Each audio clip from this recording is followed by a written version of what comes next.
Hi, this is Steve Hargadon, and welcome to the Future of Education. It is the 24th of October, 2012, and our special guest is returning. This is Denise Pope. Welcome, Denise. Thanks, Steve. There, you handled the microphone perfectly. Denise is here to talk to us about challenge success, which is sort of a follow-up to our last interview last year. The Future of Education is a Web 2.0 Labs project. Thanks to Mighty Bell and Blackboard Collaborate for their support. I am on my Hack Your Education tour. Next stop is Boston next week. These are community conversations around education. For more information, go to hackyoureducation.com. We did have some terrific conferences in the last couple of months, our worldwide large virtual conferences. We had the Learning 2.0 conference in August. All of those recordings are up at learning20.com. Just an incredible set of sessions, part of Connected Educator Month, well worth looking at if you haven't seen it yet. Also, our Future of Libraries conference was in early October, and that's Library 2.012, thanks to San Jose State University. Those recordings are up as well, and also just terrific sessions. I'm increasingly a library fanboy, having fallen into that role, but just love the work that's being done. And then, of course, the Global Education Conference, 5 days, 24 hours a day, all free, coming up November 12th to 17th. If you don't know about this, it's really a blast. Go to globaleducationconference.com. There's still time to submit to present. And, of course, we expect thousands and thousands of participants from all over the world, which is really a lot of fun in the third year.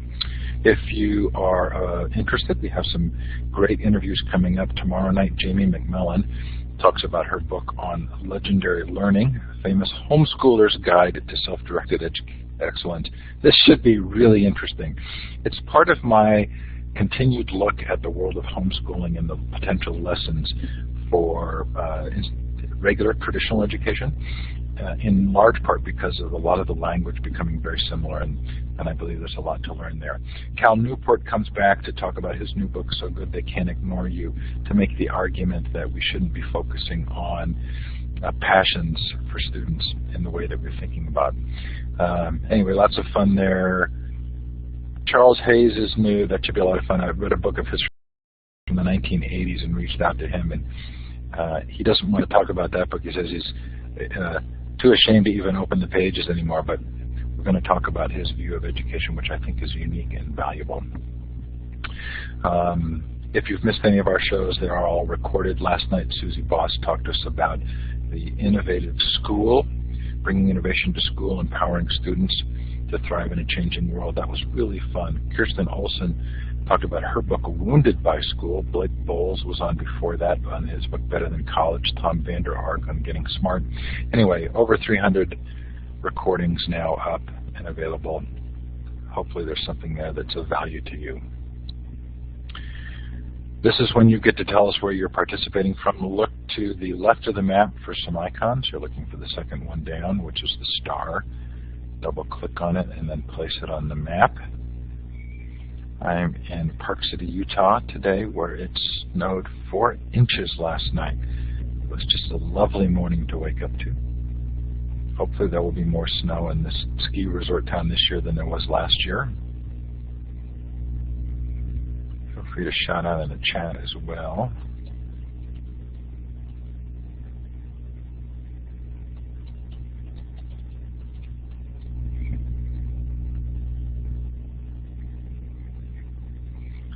Bill, your consistent presence keeps us an international interview series.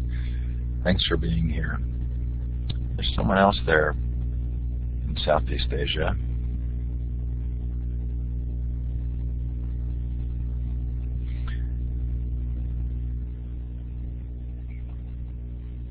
Wherever you're listening from, or if you're listening to the recording, we're sure glad that you've taken the time to do so, and we appreciate it.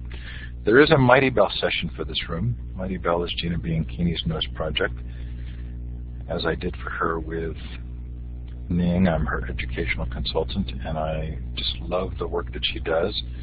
This is a content and curation service, and I created a space for tonight's interview. So I put up a couple of Denise's links there, and feel free to go in and continue the conversation there after the interview. So Denise, we touched a little bit on challenge success in the last interview, but didn't really get a chance to drill down. So I'm really delighted that we're getting the chance to do so tonight. Can you give us an overview of what the program is? Sure. So almost 10 years ago, it's really 9.5 years ago, we started this program pretty much based on my book. I shadowed 5 high school students for a year. And these were high-achieving students who had ulcers and who were cheating and who were really not engaged in school for the right reason. They were kind of chasing the grades. And someone at the Maiden Health Center on Stanford campus called me into his office and said, we have the aftermath of the kids in your book here at Stanford, at one of the best universities, and what should we do about it? Let's come up with an intervention. So we put together an intervention. It used to be called SOS, Stressed Out Students, until we were told that we needed a more positive name, and the Signs of Suicide people were not very happy with us on the East Coast. So we changed our name. We are Challenge Success, and we work with families and schools to improve the social and emotional health of kids and get them more engaged with learning. So we put on conferences for schools, workshops for teachers. We do parent education for parents. We do a whole bunch of research, all in the hope to get healthier kids, mentally healthier, physically healthier, and much more engaged in real learning instead of just chasing the grades. So Denise, I want to ask this question carefully. But I'm going to bring up the website right now. I really love the material there, and I found a lot of it really valuable for me, both as a parent and somebody talking about education. But I was a little bit intrigued because to some degree it feels as though it's counter to most of the narratives that we encounter in education right now. And sort of harkens back to a much more holistic, wholesome view of what learning is and its impact on the individual. You're at a really prominent university that prides itself on sort of cutting-edge work.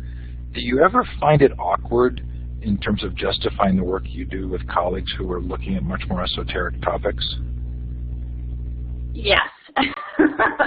Well, there's a couple of awkward moments here, and I can fill you in on that. So one is, here we are promoting the whole child. We're promoting resilient, healthy, successful kids. And a lot of people out there blame the college admissions system in the U.S. right now for helping to create the stressed out, grade-grubbing, unhealthy kids. And they look at me and they say, well, you're from Stanford. Challenge Success is at Stanford. Isn't Stanford a big part of the problem? So that's one of the sort of tensions that we have, is that, yes, in the sense that Stanford is an elite university, that they have an admissions office that only admits, 7% of their, 30,000 applicants or whatever it is. Often there's a misunderstanding that you have to have perfect grades, that you have to take 1 million extracurriculars, and Stanford wants these little robot grade-grubbing students.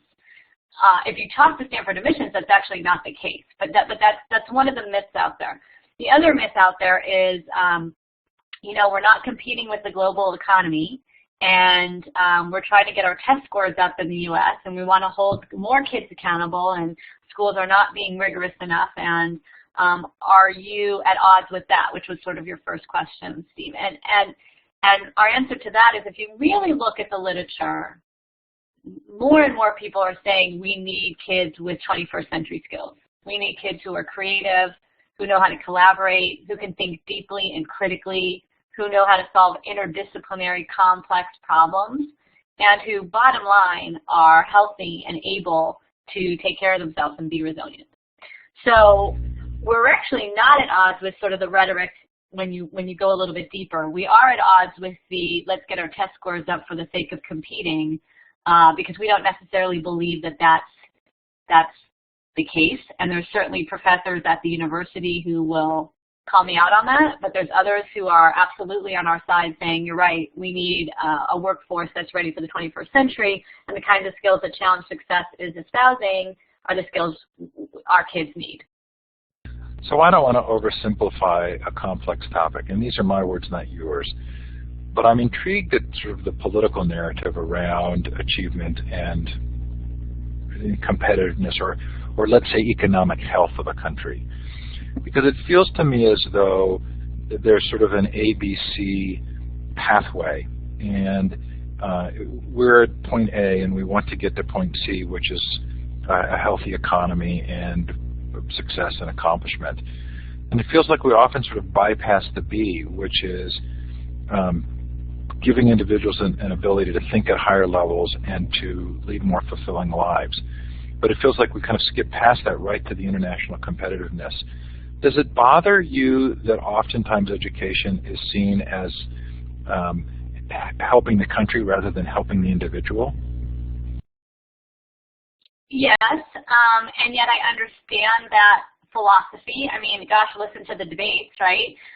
We need a well-educated citizenry that's going to actually keep our country more peaceful, that's going to get the economy better. I mean, so it has to be a combination, right? Education is a public service in that sense.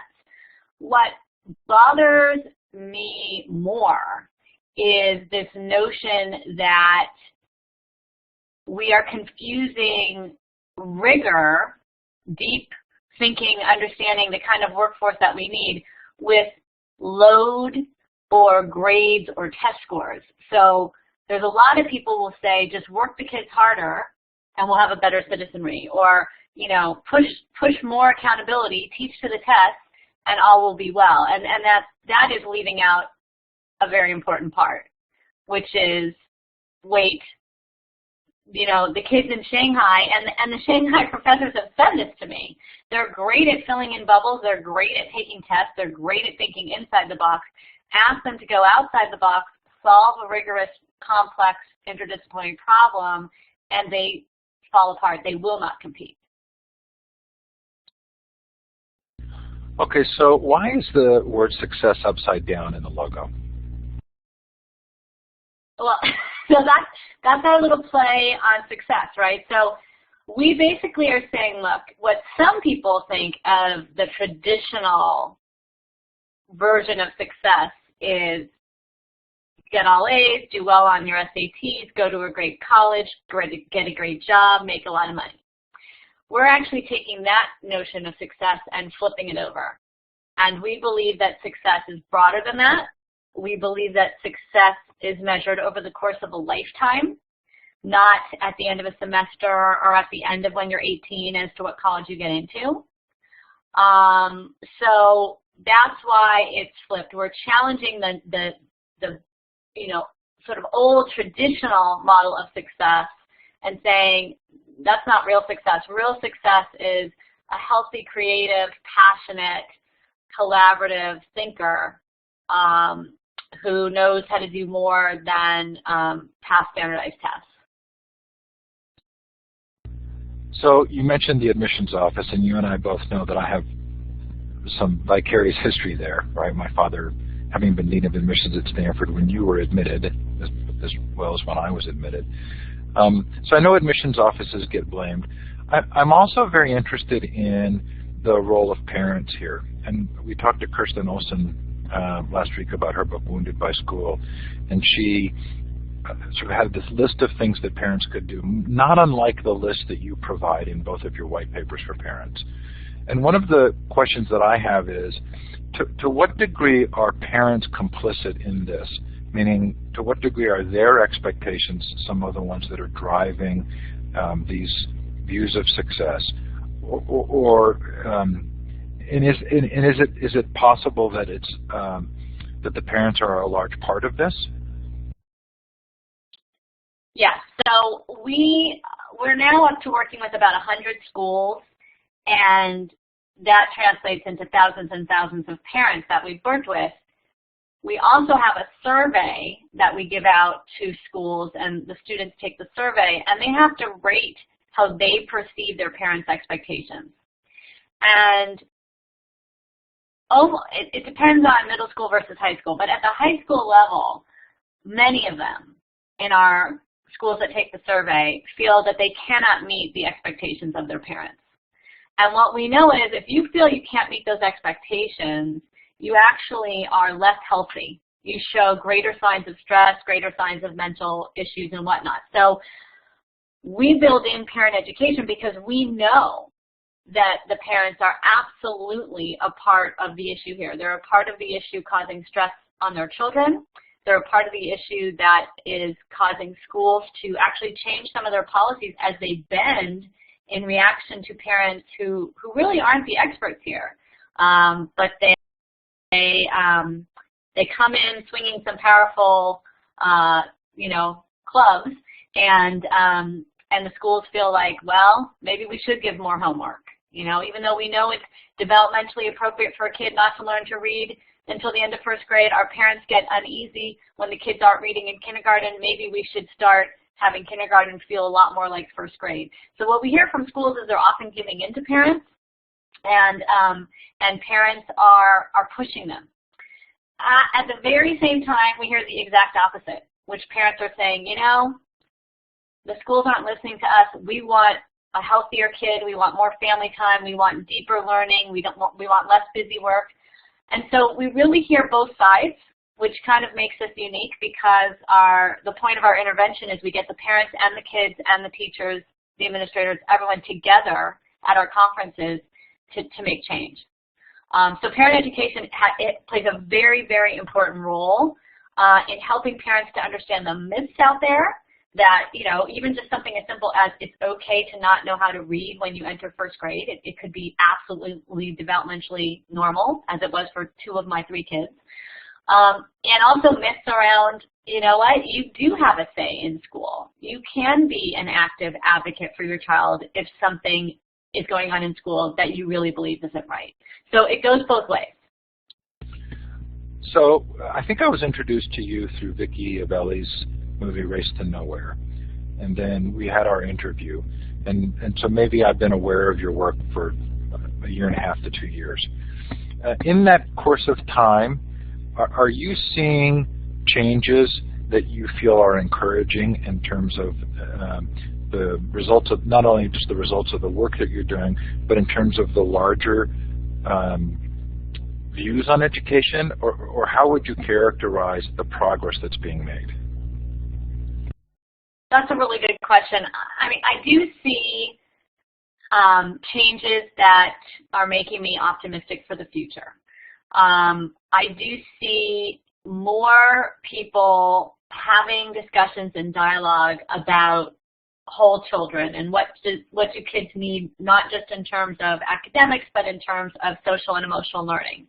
I think the whole world of social and emotional learning has become much bigger, and there are more schools focusing on it, and there's a lot more foundation money going towards that. So that is a great thing, right? We want to see more focus on social and emotional learning in schools.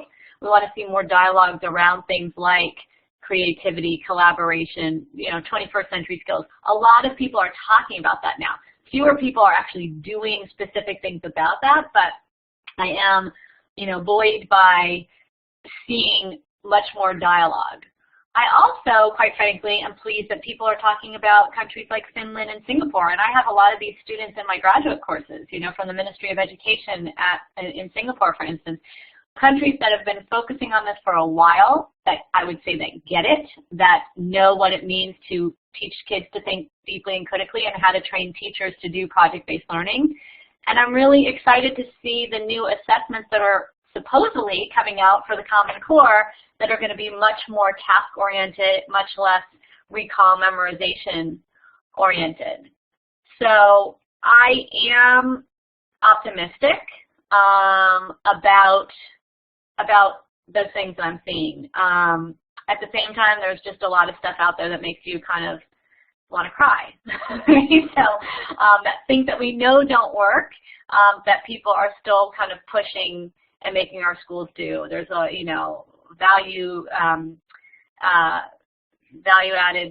value-based teaching metrics where you decide the fate of a teacher based on the test scores that his or her kids get. Not okay. So it's a mixed bag that I'm seeing. So being in the middle of Silicon Valley, I'm curious as to your perception of the impact of this kind of large-scale attention by venture capitalists to education.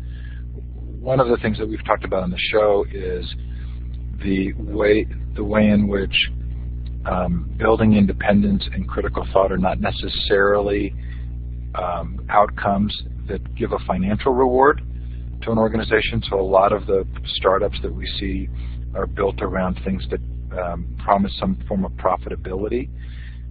But is that a fair criticism? Are you seeing things in this focused attention by technology companies on education that make you feel hopeful or discouraged either way?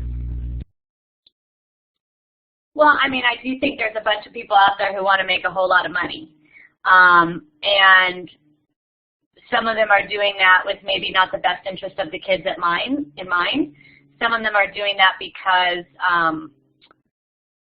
technology and education is really hot right now, and so they will say we absolutely have the best interest of the kids in mind, but we also want to, make a ton of money. So you have to be really careful and look beyond. I think there's some really cool programs, and we can go back to the social and emotional learning topic. I mean, there's some cool programs being created to help kids recognize facial expressions when kids, particularly kids on the spectrum, have a hard time doing that. So I think technology and Silicon Valley companies in general, I think ideally everyone has the best interest of the kids at heart. I think you can lose track of that.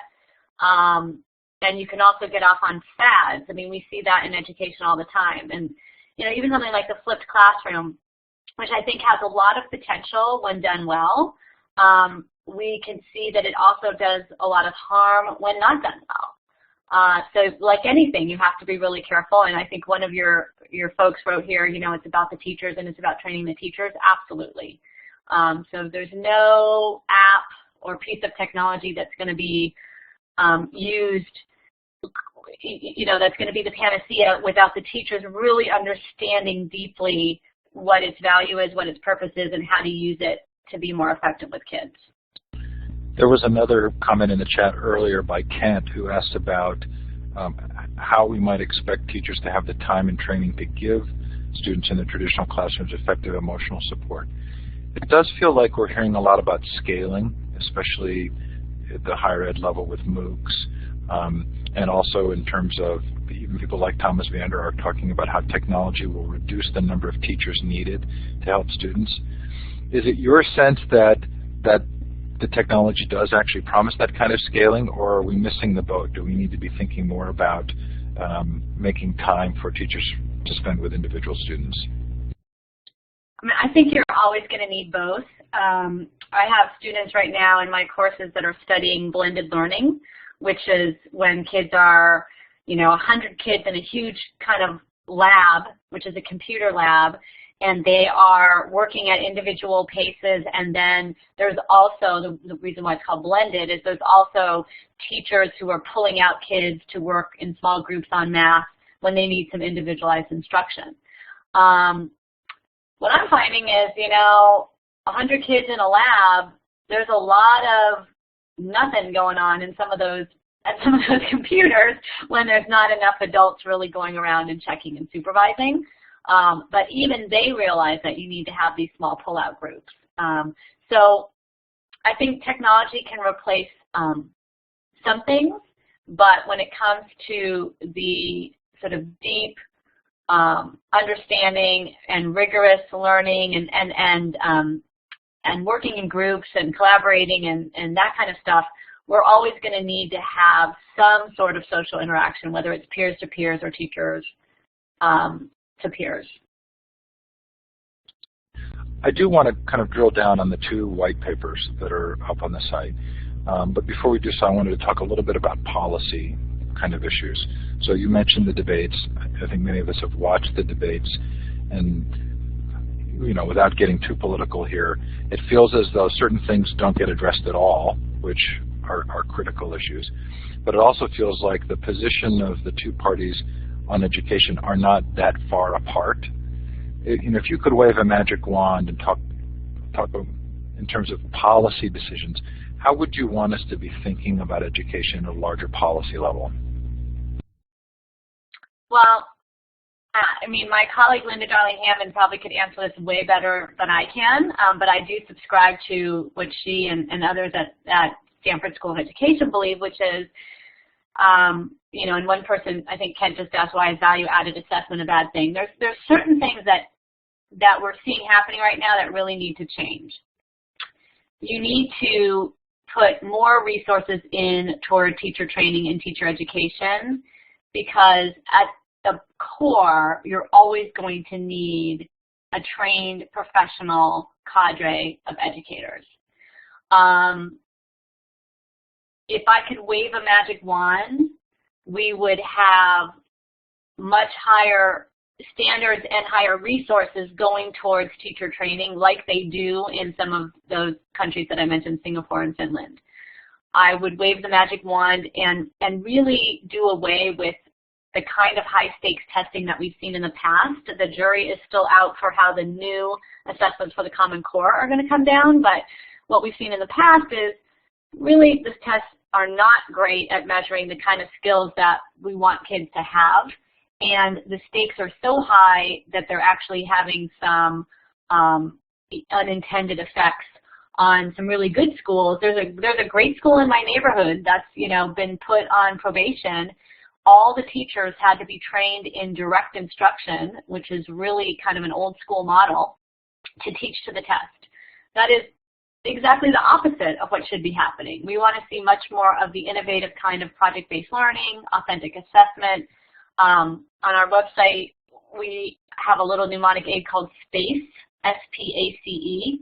The kinds of changes we want to see in schools come from those categories, from how kids are using their time, their schedule in school, the project-based learning, the authentic assessment, a climate of care, and educating parents and teachers and kids around that. So that's what I would do with my wand. A lot more resources toward teacher ed, rethinking how we assess and how we hold people accountable, and much more attention to schedule and pace, project-based learning, authentic assessment, and mostly a climate of care. I want to ask one question about higher ed. I recently had a discussion with a young man who's at a four-year university who's doing a peer tutoring program, and I asked him what he does, and he says he counsels other students on what activities they need to be involved in to get into graduate school. And it never occurred to me that there could be the same kind of sort of inauthentic gaming for graduate school that I sort of associate with high school. Do you find that the students at Stanford are playing a little bit of that game as well? Absolutely. So I'm a kind of a regular speaker in the dorms, and what we hear from the students is, first of all, they don't feel like they can really choose the majors that they want to major in, because their parents are paying all this money, and so they need to ensure that they pick a major that will get them a job when they get out. So, I have kids say, well, I would love to major in English, which was my major at Stanford, but there's just no way. I have to be a computer science major. I have to be an engineer. So there's definitely playing the game in terms of the major you choose, so you're now not really being authentic to what you would like to major in. But there's also very much playing the game in terms of thinking about graduate school. And I'm not going to take this music class because there's a class at Stanford that has a reputation of like no one getting an A in it in the music department. I'm not going to take that with the possibility of ruining my GPA, even though it's supposed to be a great class and, I love music. So there's definitely gaming the system all the way up. There's gaming the system, if you're an assistant professor and you want to become a full professor. I'm sure there's gaming the system in all kinds of jobs. But what's so sad is this is the time in a child's life where they are allowed to choose, or they're allowed to have this sort of luxury of going deep in a university with experts who can mentor them, and they're choosing majors based on, you know, well, I'm more likely to get a job when I get out or get into grad school with XYZ major. And I understand why they're doing it. I don't want to sound like I'm, you know, Pollyannish or whatever. I mean, obviously people need to get jobs, but what they're not understanding is, you know, there's a lot of companies out there looking for English majors because they know how to write. So let's really get educated about what folks are looking for. Okay, so I read the two white papers that I've just put up on the screen, and I put the link in the chat. The first one I read was on the academic integrity, or the cheating white paper, right? And I think, you know, I was kind of stunned. I mean, I probably should have known some of these statistics, but, you know, clearly there's an enormous amount of what we would call cheating going on, right? Yes. So it's really sobering. I mean, we in our own surveys back this up. So, you know, nationally, it's about 90% of kids who cheat. In our own survey of 11th and 12th graders, 10,000 kids at high-achieving public and private schools, 95% of them cheated in the past year. Now, to be fair to the kids, cheating is measured in ways that sometimes the students themselves don't really think of as cheating. So if your teacher has said, you know, do this work alone, and you copy your friend's homework, you know, we count that as cheating in our survey. Well, because it is cheating, but a lot of kids feel like, well, that's just a survival tactic. I wouldn't even count that as cheating. So the pressure is so high. The exhaustion level is pretty high. The expectations on these kids are so high. A lot of them feel they really can't do it on their own, and technology has added to that as well. So yeah, it's fairly sobering. There's a massive cheating problem going on in the U.S. You know, the first thing I thought of was that it's really hard to separate that way of viewing schoolwork, which I think I watched in a video that you did, you know, which is sort of this focus on what do I need to do to get an A, not what do I need to do to learn, but sort of how do I get to the next levels to get to whatever achievement I see as the end goal. It was hard for me not to relate that directly to both our economic and political spheres and kind of the modeling and examples we see. I'm not sure you called that out specifically in the white paper, but is that a part of it too, do you think? I mean, we definitely, I think there's one line in the paper where we say, look, they're seeing cheating going on everywhere. You know, in the media, in Hollywood, in sports, there's always somebody being indicted. I mean, Lance Armstrong was the one that just most immediately comes to mind, and my son was just, you know, crushed to hear that. So you kind of see it, and you definitely see the gaming the system to, you know, I got to just get through, I've got to do this to get to the next stage. And they don't believe that they see honest role models as much, and certainly in school they're telling us, well, it's cheat or be cheated. They believe that it's the norm, and I mean, you know, they are right given the numbers, and so why should I let the cheaters get away with it? Why am I the only chump that's sitting here being honest? You know, and so it leads to even more kids doing it. So how does this relate to other countries? Meaning, we're pretty fixated on these sort of standardized tests.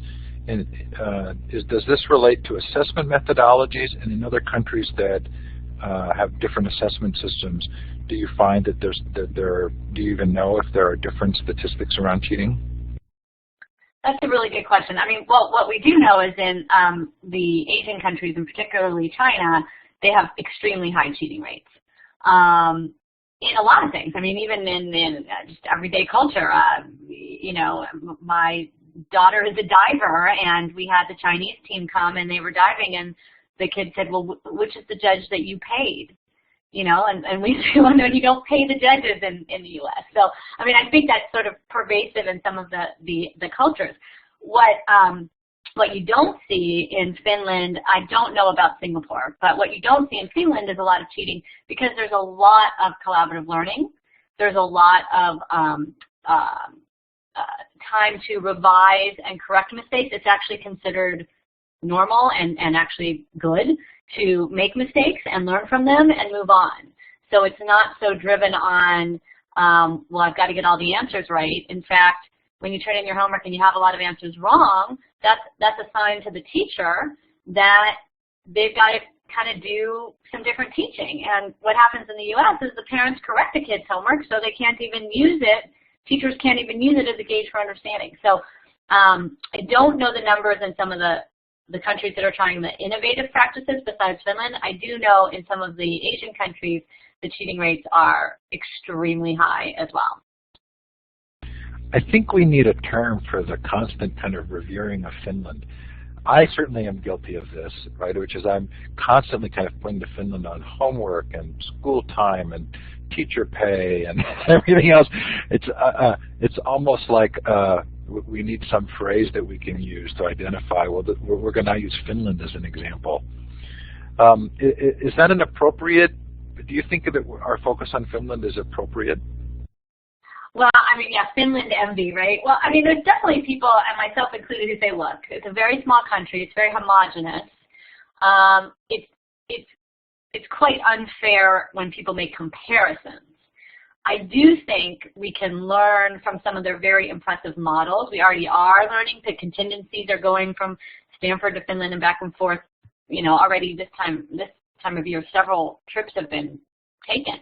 But I think you do have to have a grain of salt and say, look, very different country in terms of makeup and diversity, economy, etc. So we can learn from some of their models. We cannot just simply take and import it directly into what we do in the U.S. There's got to be ways that we tweak it and make it our own. But it's pretty darn impressive. Okay, back to cheating. There were some other pieces here that were very interesting to me, one of which was our potential misperceptions around gender and cheating, right? Right. So, you know, it used to be that people would say, well, who cheats more, the boys or the girls, right? And some people have this conception that it's, you know, well, boys cheat, well, girls don't cheat. Well, I mean, it's really hard to find good data on some of this. In our particular study, we have girls and boys cheating pretty much at the same rate.